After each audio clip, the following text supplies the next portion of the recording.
کب تک کی آپ ٹائم لائن ویسے دیکھ رہے ہیں؟ کچھ لوگوں کا یہ بھی ماننا ہے اور مجھے بھی ایسا لگتا ہے کہ عمران خان صاحب اس سال ان کی باہر آنے کا انتظام ہو جائے گا، یا وہ جو بھی ہے، کچھ لوگ کہہ رہے تھے بھائی شاید ٹرمپ کی کال آ جائے گی، مشاہد حسین صاحب یہ کہتے ہیں کہ ٹرمپ کی کال آئے گی ہی آئے گی، اور پریشر وہاں سے آئے گا۔ پی ایم ایل این کے اپنے ایک جو سینئر رہنما ہے جاوید لطیف صاحب، وہ یہ کہتے ہیں کہ حکومت مذاکرات پہ بیٹھی اس لیے تھی کہ حکومت پر بڑا دباؤ ہے، اور حکومت کو چاہیے کہ وہ یہ بتائیں کہ دباؤ کہاں سے آیا اور دباؤ کی ڈیمانڈ کیا ہے۔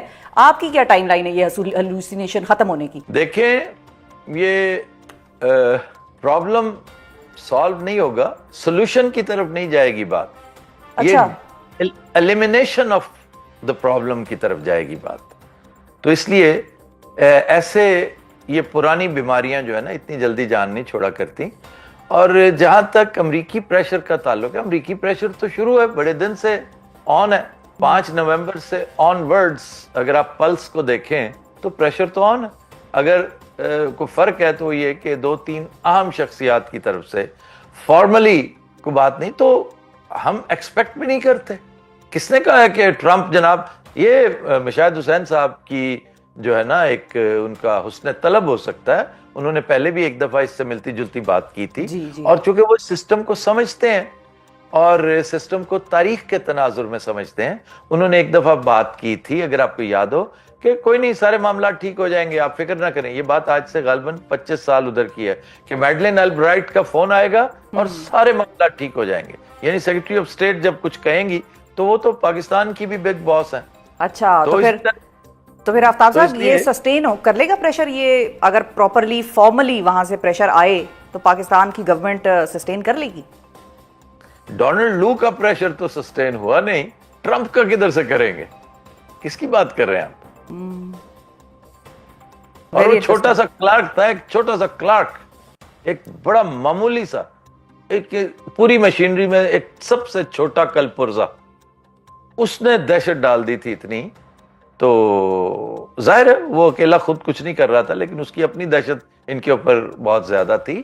بات یہ ہے کہ عمران خان اور اس کے ساتھی کسی فورن ایڈ پہ ڈیپینڈ نہیں کر رہے، وہ ایک حالات سازگار انہوں نے کرنے تھے کہ پوری دنیا میں ان کی بات ہونی شروع ہو جائے۔ اب دیکھیں جو ولسن لگاتار کیا کرتا چلا جا رہا ہے، اور کل تو اس نے حد سے تجاوز کر گیا ہے، باقاعدہ نام لے کر اس نے کہا ہے کہ تم جو کچھ کر رہے ہو۔ تو دھیرے دھیرے یہ واٹرز ٹیسٹ کرتے کرتے کرتے اس کا ٹمپریچر بڑھاتے ہیں سچویشن کا۔ یورپی یونین بھی یہی کچھ کر رہی ہے، یہاں پہ بڑے مسائل ہیں۔ تو ابھی تو دوسرا وفد آیا بیٹھا ہے پاکستان میں، وفد وہ آیا ہوا ہے جو عدلیہ سے مل رہا ہے، اور وہ کوشش یہ کر رہا ہے کہ یہ جان سکے کہ عدلیہ کر کیا رہی ہے۔ آپ کو ویسے وہ آپ کو انپریسیڈنٹڈ قسم کی چیز لگ رہی ہے؟ کیونکہ کچھ لوگ تو یہ کہہ رہے ہیں کہ یہ پاکستان کی سوورینٹی پہ حملہ ہے، کیسے وہ باہر کا کوئی وفد آ کے ہمارے چیف جسٹس سے پوچھے کہ آپ عدلیہ میں کیا کر رہے ہیں؟ بڑے شرم کی بات ہے، ایسا ہونا نہیں چاہیے تھا۔ بڑا دکھ ہوا، مجھے بڑا دکھ ہوا ہے کہ بھلے سے میں 1 کروڑ اختلافات رکھتا ہوں موجودہ چیف جسٹس کے ساتھ، ایون قاضی فائز عیسیٰ اگر ہوتے، جو میرے حساب سے ایک انتہائی عضو معطل سے بھی بدتر چیف جسٹس تھے، وہ بھی ہوتے تو مجھے افسوس ہوتا، مجھے غم ہوتا، دکھ ہوتا کہ کیسے کوئی باہر سے آ کے ساہوکار ہمارے چیف جسٹس سے اس طرح بات چیت کر رہا ہے، براہ راست چیزیں پوچھ رہا ہے، سوال جواب۔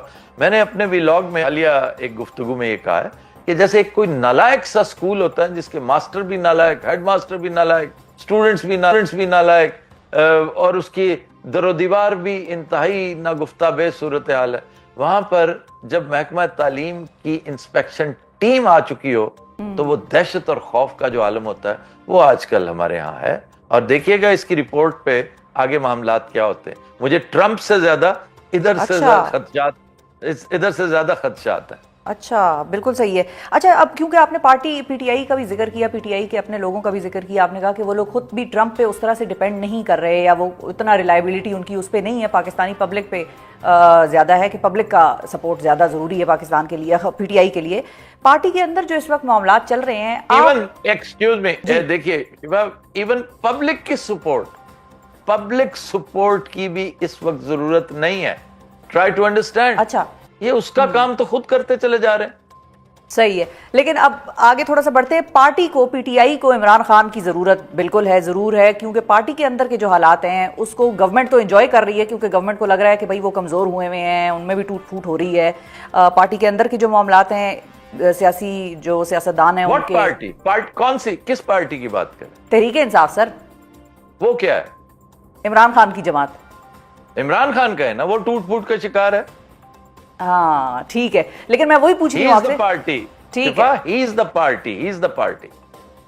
لیکن مطلب باہر کی بھی تو ان کے لوگ ہیں نا جو کام تو کر رہے ہیں پارٹی کے لیے. ان کی کیا مجال ہے؟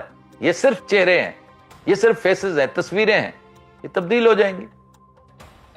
ٹھیک ہے, تبدیل ہو جائیں گے, وہ آپ کو نظر آ رہے ہیں. اچھا, ایک اور چہرہ بھی ہے جو بڑا اہم ہے پاکستان کی سیاست میں, اور ان کو بھی آپ نے بڑا قریب سے اسٹڈی کیا آفتاب صاحب, ان کے حوالے سے میں خصوصی آپ کا تجزیہ چاہتی ہوں. نواز شریف صاحب آج کل بڑے خاموش ہیں, آلدو وہ اپنے ایم پی ایز وغیرہ کے ساتھ پنجاب میں ملاقاتیں وغیرہ کر رہے ہیں, لیکن جب الیکشن بھی ہوئے اس کے بعد بھی جو رزلٹ سامنے آیا, ہمیں اندر کے لوگ یہ بتاتے ہیں کہ بڑے بڑے سینئر سیاستدان ان کے جو ہیں انہوں نے کہہ دیا کہ میاں صاحب یہ ہم ہار گئے. اور میاں صاحب کی جو اپنی الیکشن سے پہلے کا سوال ان سے ایک صحافی نے پوچھا کہ اگر مخلوط حکومت ہوئی, انہوں نے کہا نہیں اللہ اللہ کریں, آپ کیسی باتیں کر رہے ہیں, مخلوط حکومت کہاں سے بنانی ہم نے. اس وقت ان کی کیا سٹیٹ آف مائنڈ آپ کو نظر آ رہی ہے؟ He is nowhere to be seen. میں سمجھتا ہوں اس وقت پاکستانی سیاست پر جو انتہائی پرٹربڈ اور ایک ڈسٹرب ہوئے دماغ ہو سکتے ہیں نا, جس کا دل, دماغ اور روح بھی باقاعدہ بے چینی کا شکار ہو, ان میں سر فہرست میاں نواز شریف ہے. کیونکہ میاں نواز شریف کے ساتھ پے در پے ہاتھ کیا جاتا رہا ہے, اس لیے کہ ان کے پاس اور کوئی چوائس ہی کوئی نہیں تھی. عمران خان اور اس کے ساتھیوں نے, حواریوں نے ایسا نکرے لگایا ہوا تھا انہیں کہ ان کے پاس اور چوائس ہی کوئی نہیں تھی. بیچارے میاں صاحب خود آخری وقت تک کہتے رہے ہیں کہ تم عمران خان کو لارجر دین لائف کر جاؤ گے اس طرح, اگر اسے الیکشن لڑنے دو تو 30 سے زیادہ سیٹیں نہیں لے گا وہ. اور بات بھی بڑی حد تک درست تھی. ایک بڑی اہم شخصیت نے اس وقت مجھے یہ بتایا تھا کہ اس وقت حالات, تب تک کچھ جنبش باقاعدہ ہوئی نہیں تھی. باجوہ صاحب پر تول رہے تھے, سلوٹ تو مار رہے تھے, لیکن اندر معاملات انہوں نے اسکرپٹ لکھ رکھا تھا, انہوں نے اور ان کے ایک دو ساتھیوں نے, خاص طور پر جو سابق D G I S I ہیں, ان کا جو ایک اسکرپٹ تھا وہ لکھا جا چکا تھا, اس کے اوپر مہر بھی ثبت ہو چکی تھی واشنگٹن ڈی سی سے. لیکن یہ کہ ان دنوں وہ ایک بالکل امپارشل سا ایک بڑا سینئر آدمی, اس نے مجھے کہا کہ حالات ایسے ہیں کہ تم دیکھ لینا, اگر یہ الیکشن میں چلا گیا عمران خان آج, تو جتنی ٹوٹل سیٹیں ہیں اتنے کینڈیڈیٹس اس کو نہیں ملیں گے. اور اگر اس کو انہوں نے ڈسرپٹ کر دیا